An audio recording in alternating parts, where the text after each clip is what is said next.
Ever since I did a text review of Okami Den for the Nintendo DS, I wondered, so when are handheld gamers going to be able to play the original Okami? And that day is finally here. Capcom has released the original game for the Nintendo Switch and did a pretty good job. So here is my review of Okami HD for the Nintendo Switch. The story of Okami takes place in the land of Nippon, that has a legend of the demon Orochi being slain and sealed away by a legendary hero and a white wolf. 100 years later, the sword that sealed the demon was removed, and the white wolf sun goddess Amaterasu is summoned back to the land of Nippon to restore the cursed land and rid the world of Orochi for good. Now, the plot of Okami is mostly interesting in its art style and its background. It looks like a tale taken straight out of Japanese folklore, and actually it is. Almost every major character that is shown in this game, whether they're part of the main plot or a subplot, has roots in Japanese folklore, and they all have their own stories that they're based on that are very similar to how they appear in Okami. One last thing I'll say about the story is one thing that the story does that I really like in games. When you get to a point where it feels like you're at the final boss and the story is starting to conclude but had a lot of plot points that were mentioned earlier that were never explored, the game throws a surprise at you saying, this task is done, but you're only halfway through your journey and you have all of this other stuff that you can do. I love it when a story has such a satisfying conclusion to a main task, only to reveal that it was only part of a much bigger picture, and instead of exploring that bigger picture in a sequel, the game continues and explores that bigger picture right then and there. By gameplay, Okami HD is a 3D adventure game with a lot of combat, puzzle, and exploration elements thrown into the mix. To put it very simply, Okami is like a Legend of Zelda game, except not a Legend of Zelda game. It's very similar in gameplay and progression style. Do note that this is Okami HD, the same version that released during the PS3 remaster and the PS4 and Xbox One remaster. This remaster doesn't have a boatload of more content than the original game had, but it does have little features here and there, like being able to use the original game's aspect ratio and settings. As I said a moment ago, Okami is like a Zelda title. You start your game in a small hub town with most areas locked away from you, but as you progress through the story, you gain new abilities that help open up all of those new areas. And then you get new abilities that unlock more areas, and in the process repeats until you have this really huge world that you can explore to your heart's content. And those area unlocking abilities are what really makes Okami such a unique and interesting experience. Amaterasu uses an item known as the Celestial Brush, which is a painting tool that lets you paint the world around you and manipulate the power of nature to be able to solve puzzles and get to new areas, whether that be restoring life to a cursed area of the map, or simply raising a gust of wind so you can ride a lily pad across the river. And the way the game handles these abilities is really immersive, because it's not like you just hold down a trigger and hit a button real quick to use these abilities.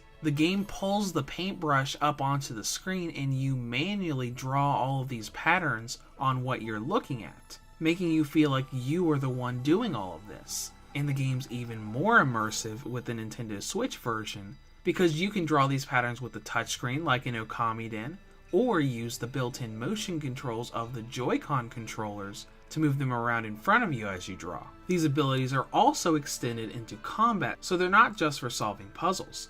When you're fighting around enemies, you spawn an arena and you fight in real-time hack and slash fights. You have hack and slash abilities with all of the different weapons that you can equip doing melee attacks or ranged attacks, but you can use your brush skills in battle too. Whenever you do enough damage to stun an enemy, you can pull out the Celestial Brush and do a little slashing maneuver to do critical damage to them, or drop a bomb on the screen to have a little small AoE attack when you're fighting multiple enemies.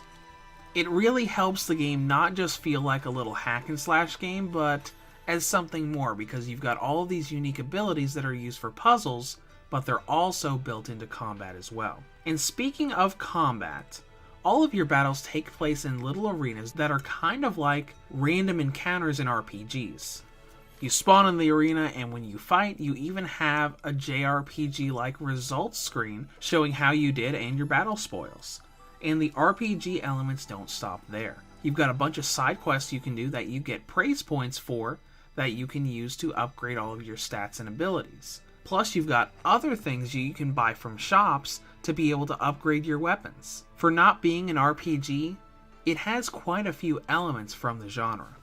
Now let's get into the amount of time you're going to be spending in this game, and it's quite a bit. Another RPG-like element that's been thrown into this game. As I said in the story section, you get around halfway through the game, and the game feels like it's about to end, but it's not.